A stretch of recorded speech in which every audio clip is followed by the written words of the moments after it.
Merhaba arkadaşlar, örgü kanalıma hoş geldiniz. Hem kız hem erkek çocuklarınız için yapabileceğiniz kolay tığ işi yelek yaptım. Bugün bu yelek anlatımını sizlerle paylaşmak istiyorum. Bu yeleği yeni doğan bebek için yapabilirsiniz. 1, 2, 3, 4, 5 yaş, her yaş çocuklarınızda yapabilirsiniz. Yetişkinler için de uygun bir model. Yelek örgüsüne yakadan zincir yaparak başlıyoruz. Ben bugün bu yelek anlatımını 6 aylık bebek ölçüsüne göre yapıyorum. Siz bu yeleği yeni doğan bebek için yapmak istiyorsanız zincir sayısını benimle aynı sayıda başlayabilirsiniz. Bu yakada yaptığım arttırma sırasını 2 sıra eksik yaparsanız yeni doğan bebek için olur. Zincir sayısını aynı sayıda başlayıp arttırma sırasını bir sıra eksik yaparsanız 3 aylık bebeğiniz için olur. Yine bu zincir sayısını aynı sayıda başlayıp arttırma sırasını bu benim yaptığımdan bir sıra fazla yaparsanız 1-2 yaş arası çocuklarınız için olur. 2-3 yaş arası çocuk için yapmak istiyorsanız 8 zincir fazla başlayabilirsiniz. Arttırma sırasını 2 sıra fazla yaparsanız 2-3 yaş arası çocuklarınız için olur arkadaşlar. Ön bölümleri birer trabzan, kol ve arka bölümleri ikişer trabzan fazla yapabilirsiniz. Ön bölümden düğmeli yaptım. Bakın buraya yaka bölümünün bu ön pata düğme ilikleri yaptım. Karşısına düğmeler diktim.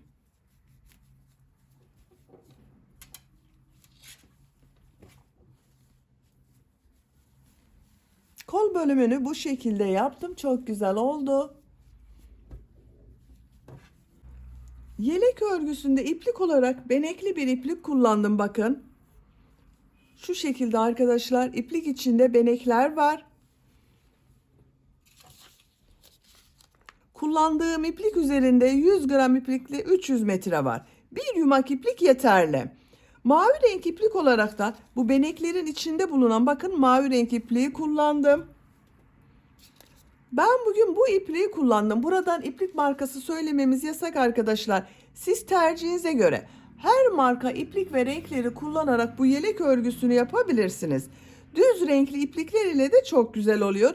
Tek renkli de yapabilirsiniz. Ben 2 renkli kullanmayı tercih ettim. Tığ olarak 5 numara 3 milimetre tığ kullandım. Elim çok sıkı değil. Benim yaptığım tığ işi örgüler yumuşak oluyor. Sizin eliniz sıkıysa 3,5-4 milimetre tığ kullanırsanız çok daha güzel olur. Düğmeleri söyledim. 4 adet düğme kullandım. Siz tercihinize göre 5-6 düğme kullanabilirsiniz. Genişliğini de ölçüyorum bakın. 26 santimetre gövde genişliği var. 6 aylık bebek ölçüsüne göre yaptım. İplik tığ hazırlayalım. Hep birlikte bu kolay ve güzel tığ işi yelek örgüsüne başlayalım. Örgü kanalıma abone değilseniz abone olmayı unutmayın lütfen arkadaşlar. İzlediğiniz videolarıma beğeni ve yorumlarınızı da yaparsanız çok sevinirim. Sizlerden gelen beğeni ve yorumlar örgü kanalımın devamlılığı için çok önemli. Beğeni ve yorumlarını yapan arkadaşlar ayrıca çok teşekkür ederim. Hepinize kolay gelsin. İyi çalışmalar.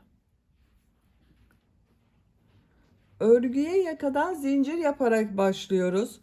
İlk ilmeği ben bu şekilde yapıyorum. Zincirleri yapmaya başlıyorum. Çok sıkı zincirler yapmıyorum. 70 zincir yapalım. 70 zincir yaptım. Bakın çok sıkı zincirler yapmadım. 70 zincirin kaç santimetre olduğunu ölçüyorum. 30 santimetre zincir uzunluğu var arkadaşlar. 30 santimetre için ben 70 zincir yaptım. Sizin elinizin sıklığına göre daha fazla zincir yapmanız gerekebilir. Şimdi bu zincirler üzerine yarım trabzan yapacağız. Yarım trabzan yaparken yaka ayrımlarını da yapacağız. Ön bölümleri, kol bölümlerini ve arka bölümü işaretleyeceğiz arkadaşlar. Tığ üzerine iplik alıyorum. 2 ilmek atlıyorum. 3. ilmeğe yarım trabzan yapıyorum. Bakın şu şekilde tığı alıyorum. İlmeğe tığı takıyorum. İplik aldım. 3 ilmek var. Üçünün içinden bir defa da çekiyorum. Yarım trabzan oluyor. Ön bölüm için 10 yarım trabzan yapıyorum. Sıra başında yaptığım bu 2 ilmek atlama da bakın bir yarım trabzan oluyor. 1, 2, 3, 4, 5, 6, 7, 8, 9, 10. 10 yarım trabzan yaptım. Arttırma yeri için 2 zincir yapıyorum. Kol bölümüne 14 yarım trabzan yapıyorum.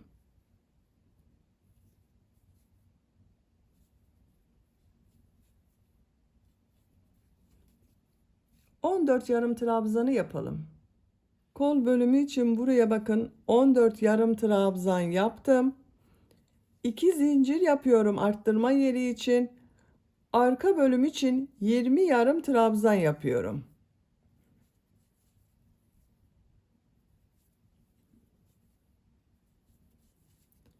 Bu ön bölümü siz kaç trabzan yaptıysanız arkadaşlar, bu arka bölüm ön bölümün 2 katı olacak. 2 ön bölümün toplamını arka bölüm için yarım trabzan yapıyoruz. 20 trabzan yapalım. Arka bölüm için 20 yarım trabzan yaptım. 2 zincir yapıyorum. Kol bölümü için 14 yarım trabzan yapıyorum.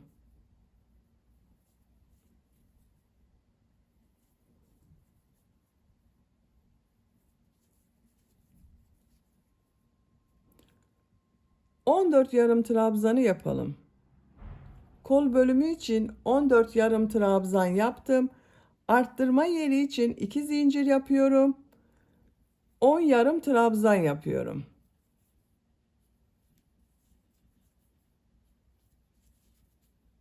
On yarım trabzanı yapalım. Ön bölüm için 10 yarım trabzan yaptım. Bu sırada yaka ayrımlarını yaptık arkadaşlar. Ön bölümler için 10 yarım trabzan, kol bölümleri için 14 yarım trabzan, arka bölüm için de bakın 20 yarım trabzan yaptım. İkinci sıradayım. Bir zincir yapıyorum, örgüyü çeviriyorum. Yine yarım trabzanlar yapıyoruz. Tığ üzerine iplik alıyorum. Bakın yarım trabzanı şu şekilde 2 ilmeğe yapmıyorum. Tek ilmekten alarak yapıyorum. Bakın bu tarafta görünen tek ilmek üzerine yarım trabzan yapıyorum.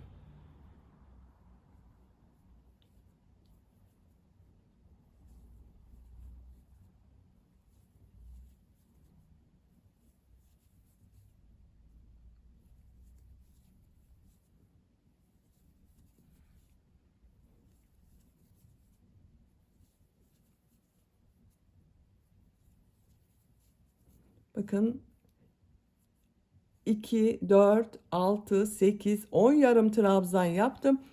Arttırma yerine bir yarım trabzan, 2 zincir, bir yarım trabzan yapıyorum.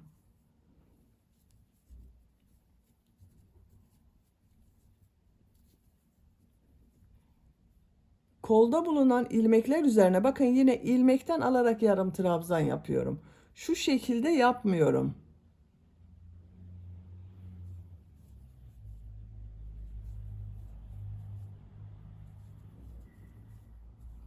Arttırma yerine kadar devam edelim.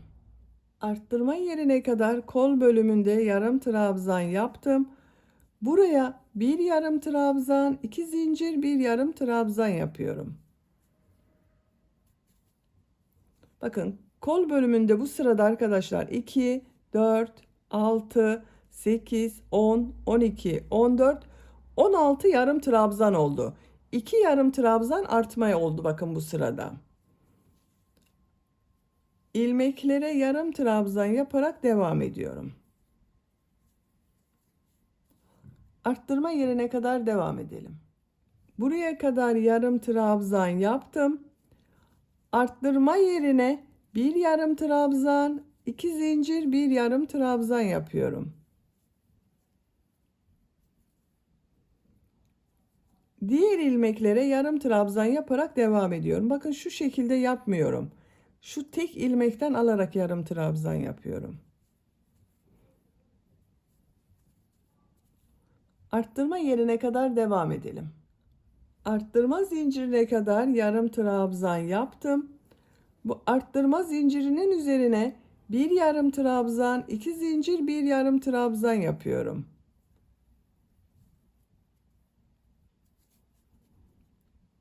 Diğer ilmeklere yarım trabzan yaparak devam ediyorum. Bakın ilmekten alarak yarım trabzan yapıyorum.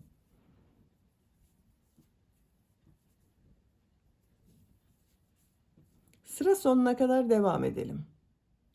Sıra sonuna kadar tamamladım. Son trabzanı bakın burada 2 ilmek atlayarak bir yarım trabzan yaptım. İkinci zincir üzerine yapıyorum. Bu sırada da bakın 2, 4, 6, 8, 10, 11 yarım trabzan oldu bu bölümde arkadaşlar. Arttırma yerlerinde bir yarım trabzan, iki zincir, bir yarım trabzan yaptık. Diğer ilmeklere yarım trabzan yaptım. Üçüncü sıradayım. Bir zincir yapıyorum. Örgüyü çeviriyorum. İlk ilmeğe yarım trabzan yapıyorum. Diğer ilmeklere yarım trabzan yapıyorum. Buraya kadar devam edelim. Arttırma yapacağım yere kadar yarım trabzan yaptım. Tığ üzerine iplik alıyorum. Buraya bir yarım trabzan, iki zincir, bir yarım trabzan yapıyorum. Diğer ilmeklere yarım trabzan yaparak devam ediyorum. Bakın şu şekilde ilmekten alarak yapıyorum arkadaşlar. İki ilmekten yapmıyorum. Tek ilmekten alarak yarım trabzan yapıyorum. Bu arttırma yerlerinde bir yarım trabzan, iki zincir, bir yarım trabzan yapalım. Sıra sonuna kadar devam edelim. Sıra sonuna kadar tamamladım. Son ilmeği bakın şu iki ilmek üzerine birlikte alarak yapıyorum. Yine yarım trabzan yaptım. Bu sırada bu 4 yerde bir trabzan, yarım trabzan, iki zincir, bir yarım trabzan şeklinde arttırma yaptım. Roba görüntüsü bu şekilde oldu bakın. Robanın örgüsü bu şekilde devam edecek arkadaşlar. Bu arttırma yerlerinde bir yarım trabzan, iki zincir, bir yarım trabzan yapacağız. Bakın bütün arttırma yerlerinde diğer ilmeklere yarım trabzan yapacağız. Yapacak olduğunuz çocuğun büyüklüğüne göre bu 4 yerden arttırmalar yaparak roba örgüsüne devam edelim. Yaka arttırma sırasını yapacağım ölçüye göre ben tamamladım. 1, 2, 3, 4, 5, 6, 7, 8, 9, 10, 11, 12, 13, 14 sıra yaptım. 15. sıradayım. 15. sıradan itibaren artık kol bölümünü gövde bölümünden ayırıyorum. Santimetre olarak ölçüyorum. 10 santimetre bakın yaka yüksekliği var arkadaşlar. Siz bunu bir beden büyük yapmak istiyorsanız bir sıra daha arttırma devam edebilirsiniz. Küçük yapmak istiyorsanız da bir veya iki sıra önce bitirebilirsiniz. Bir zincir yapıyorum. Örgüyü çeviriyorum. İlmekten alarak yarım trabzan yapıyorum.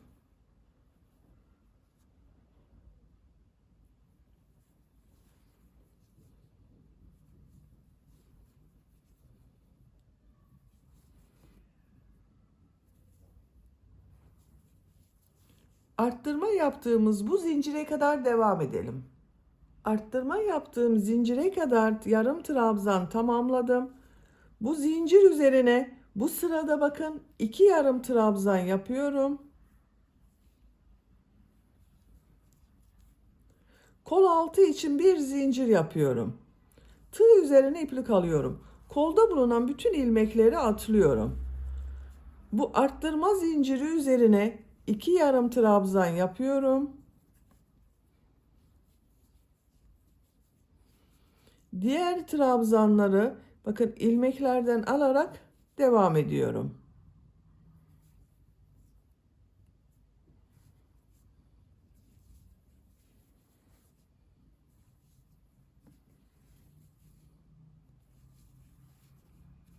Buraya kadar devam edelim.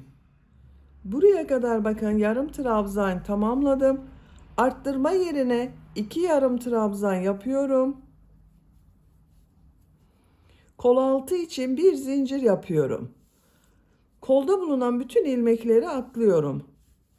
Bu arttırma yaptığım bir zincir üzerine 2 yarım trabzan yapıyorum.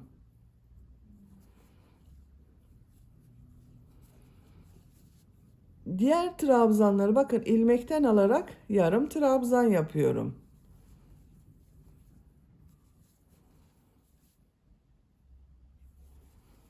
Sıra sonuna kadar devam edelim. Sıra sonuna kadar tamamladım. Bu sırada bakın yine yarım trabzanlar yapmaya devam ettim. Kol bölümlerini gövde bölümünden ayırdım. Kol altında birer tane zincir yaptım. Artık örgüye gövde örgüsüyle devam ediyorum. Bir zincir yapıyorum, örgüyü çeviriyorum. İlmeklerden alarak yarım trabzan yapıyorum.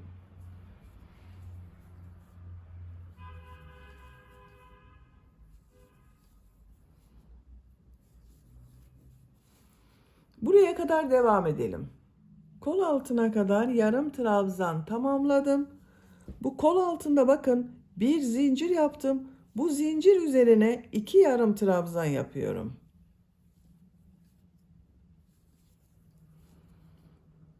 Diğer ilmekleri yarım trabzan yaparak devam ediyorum. Yine bakın bir ilmekten alarak yarım trabzan yapıyorum. Buraya kadar devam edelim. Diğer kol altına kadar yarım trabzan tamamladım. Bu bir zincir üzerine 2 yarım trabzan yapıyorum. Diğer ilmeklere yarım trabzan yaparak devam ediyorum. Sıra sonuna kadar devam edelim. Sıra sonuna kadar tamamladım. Bir zincir yapıyorum, örgüyü çeviriyorum. İlmeklerden alarak yarım trabzan yapıyorum.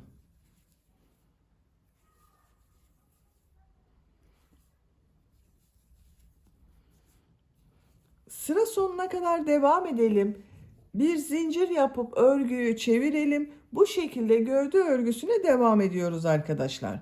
Bakın, görüntüsü bu şekilde oldu.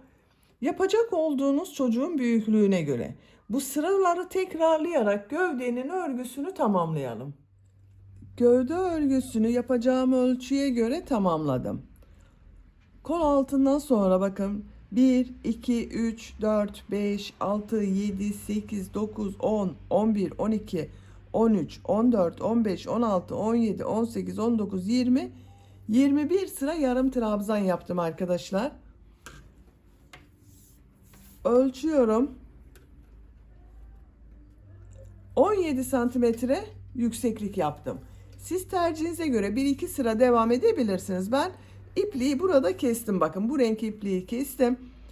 Şimdi bu ipliğin bakın benekli bir iplik. İçindeki bulunan şu renklerle mavi renkli iplik ile ben devam ediyorum. Siz tercihinize göre düz renk yapıyorsanız kendi rengiyle devam edebilirsiniz. Veya herhangi bir başka renk iplik ile devam edebilirsiniz. Bakın şu şekilde bir mavi renkli iplik kullanıyorum. Bu beneğin renginde. Bakın şuradan bu taraftan ipliği bağlıyorum.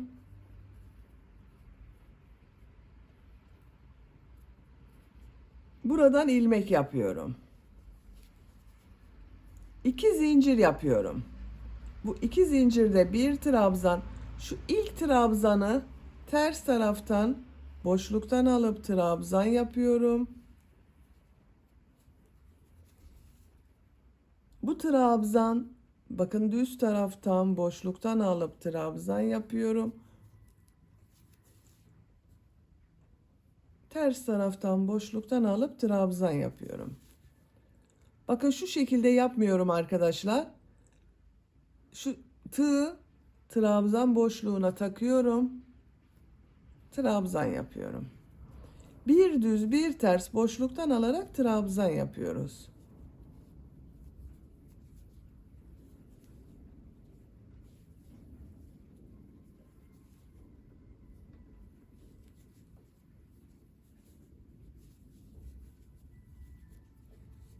Bakın görüntüsü bu şekilde oluyor. Sıra sonuna kadar devam edelim. Sıra sonuna kadar bir düz bir ters boşluktan aldım, trabzan yaptım. Görüntüsü bu şekilde oldu. Son ilmeğe bakın, trabzan yapıyorum. 2 zincir yapıyorum. Örgüyü çeviriyorum. Bu sırada yaptığım bu trabzanları nasıl görüyorsam o yönde boşluktan alıp trabzan yapıyorum. İlk trabzan ters tarafta görüyorum. Boşluktan alıp trabzan yapıyorum. Düz tarafta görüyorum. Boşluktan alıp trabzan yapıyorum.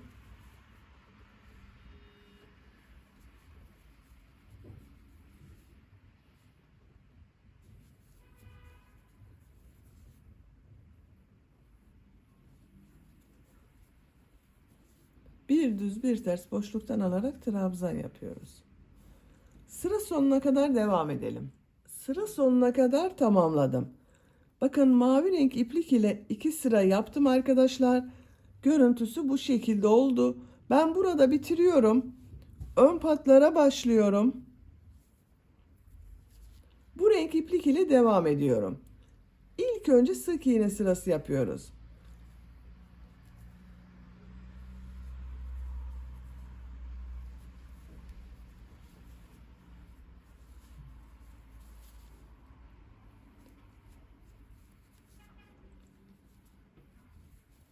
Bakın bu şekilde sık iğne yapıyorum. Bu trabzanlara yaptığımız sık iğne sırası arkadaşlar. Çekme yapmadan bakın bu şekilde bazı sıralarda bir ilmeğe bir sık iğne, bazı sıralarda 2 sık iğne yapabilirsiniz. Düzgün olacak şekilde. Sıra sonuna kadar devam edelim. Sıra sonuna kadar sık iğne yaparak tamamladım. Şimdi tekrar sık iğne sırası yapacağız arkadaşlar. Bu sık iğneyi yaparken düğme ilikleri de yapıyorum. İlk önce düğme ilikleri yapacağım yere işaret yapıyorum. Bakın ilk düğme iliğini bu yaka başlangıcına yapıyorum. Diğer düğme iliğini bakın şu şekilde bakıyorum. Şuraya yapıyorum. Ben göz kararı yapıyorum arkadaşlar.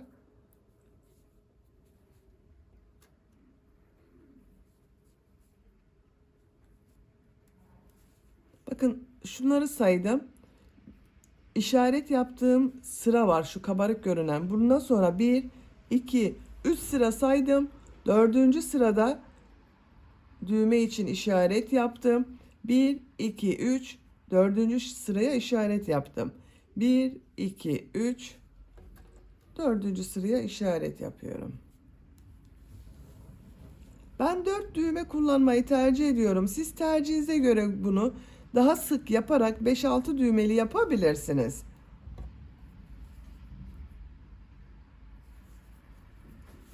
Bir zincir yapıyorum, örgüyü çeviriyorum.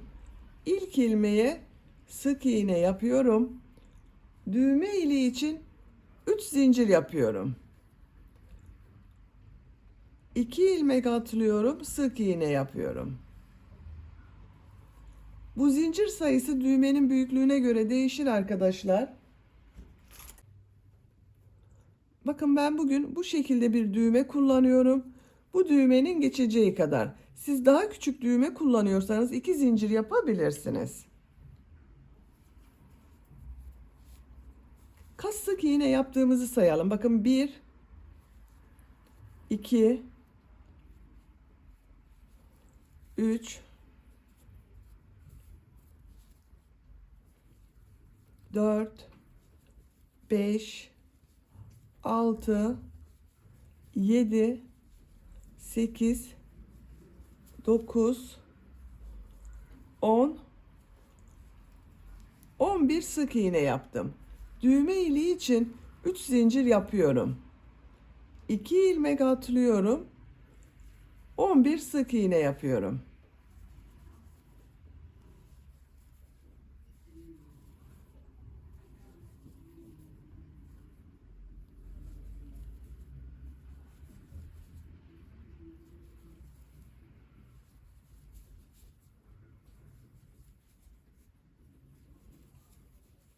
...11 sık iğne yaptım. Düğme iliği için 3 zincir yapıyorum. 2 ilmek atlıyorum. Sık iğne yapıyorum.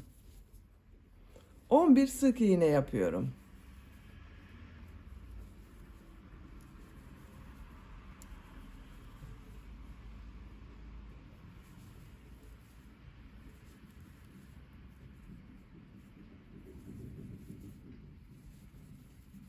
On bir sık iğne yaptım. Düğme iliği için 3 zincir yapıyorum. 2 ilmek atlıyorum. Sık iğne yapıyorum. Bakın 1, 2, 3, 4 düğme iliği yaptım. Sıra sonuna kadar sık iğne yaparak devam edelim. Sıra sonuna kadar sık iğne yaptım. Bir zincir yapıyorum. Örgüyü çeviriyorum. Bu sırada yarım trabzan sırası yapıyorum. Bakın ilk ilmeğe yarım trabzan yapıyorum. Diğer ilmeklere yarım trabzan yapıyorum.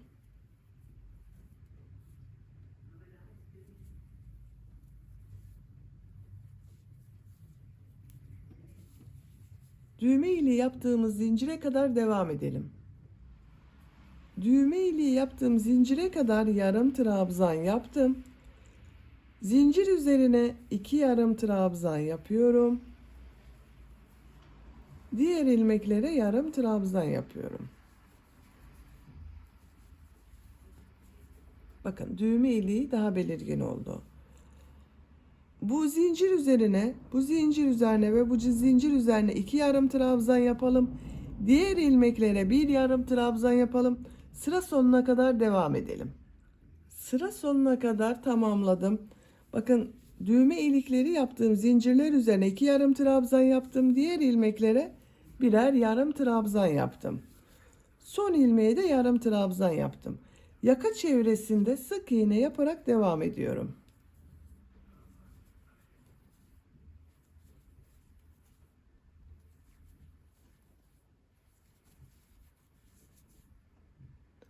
Sıra sonuna kadar devam edelim. Sıra sonuna kadar sık iğne yaptım. Son ilmeği boş bıraktım bakın. Bu ön patta devam etmiyorum arkadaşlar. İpliğin diğer ucunu çıkarıyorum.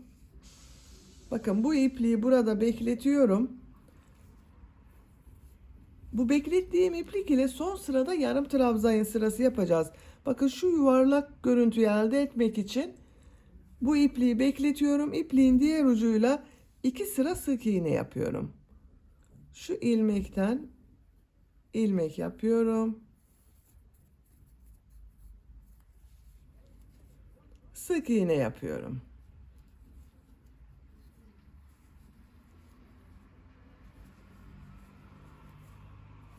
Sıra sonuna kadar devam edelim. Sıra sonuna kadar sık iğne yaptım. Bir zincir yapıyorum. Örgüyü çeviriyorum. Sık iğne sırası yapıyorum.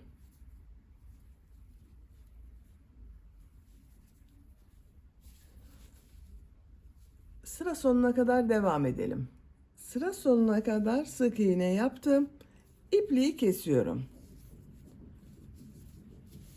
2 sıra sık iğne yaptım. Şimdiki sırada trabzan sırası yapacağız, yine yarım trabzan sırası.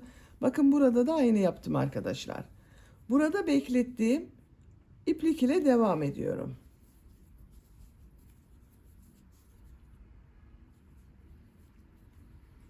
Bu ilmeklere sık iğne yapıyorum.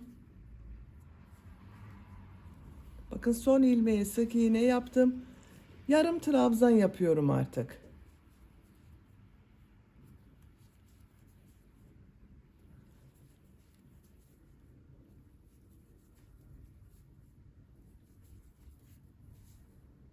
Sıra sonuna kadar devam edelim. Sıra sonuna kadar tamamladım. İpliği kesiyorum. Bu ön patta da bakın 2 sıra sık iğne, 1 sıra yarım trabzan yaptım. Gövde bölümünü bitirdik. Şimdi kol örgüsünü yapalım. Kol örgüsüne ördüğüm renkli iplik ile yapıyorum arkadaşlar.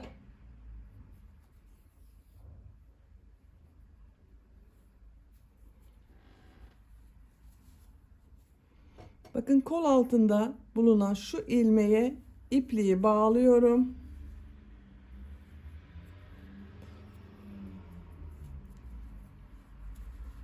Buradan ilmek yapıyorum. Tığ üzerine iplik alıyorum. Arttırma yerine bir yarım trabzan yapıyorum. Yine ilmeklerden alarak yarım trabzan yapıyorum.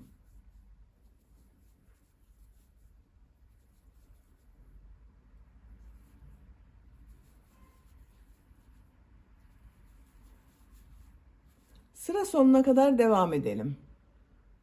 Sıra sonuna kadar tamamladım. Arttırma yerine bir yarım trabzan yapıyorum.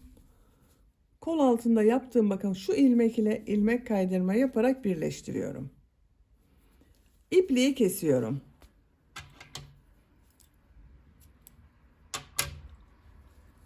Bir sıra bakın yarım trabzan yaptım. Gövde ile eşitledim arkadaşlar. Bu sırada yine mavi renkli iplik ile devam ediyorum.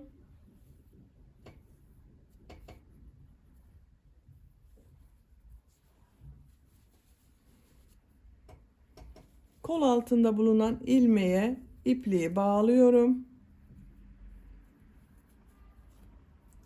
Buradan ilmek yapıyorum. 2 zincir yapıyorum. Bu sırada trabzan sırası yapıyorum. Her ilmeğe bir trabzan yapıyorum. 2 defada çıkardığım trabzanı yapıyorum bakın.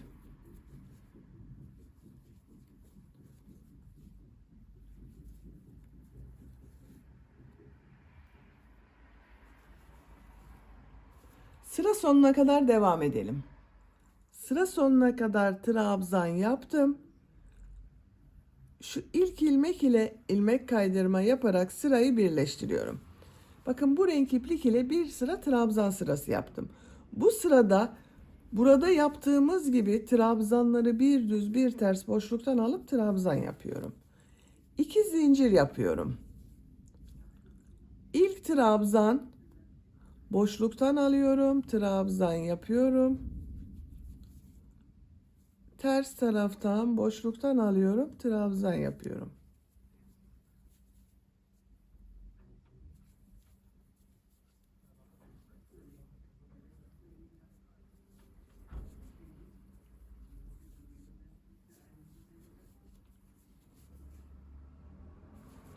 Sıra sonuna kadar devam edelim. Sıra sonuna kadar tamamladım. İlk ilmek ile ilmek kaydırma yaparak birleştiriyorum. 2 zincir yapıyorum. 3. sıradayım. Bu sırada nasıl görüyorsam o şekilde boşluktan alıp trabzan yapıyorum. Düz tarafta görüyorum. Boşluktan alıp trabzan yapıyorum. Ters taraftan boşluktan alıp trabzan yapıyorum.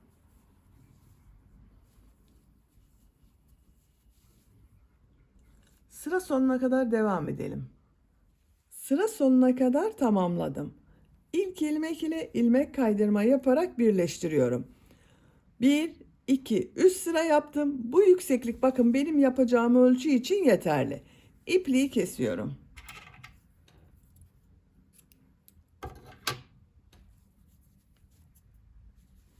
Bakın arkadaşlar kol örgüsü bu şekilde oldu. Çok güzel oldu.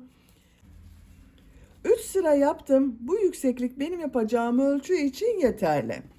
Diğer kol örgüsünde bakın aynı şekilde 3 sıra yaptım. Siz tercihinize göre bunu 4 sıra yapabilirsiniz arkadaşlar. Yelek örgüsünü bitirdim.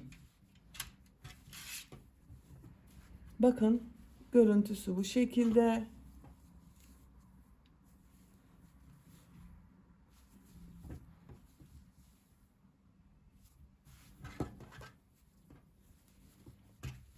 Düğmelerini de diktim ben. Bakın buraya düğme iliklerinin tam karşısına birer tane düğme diktim.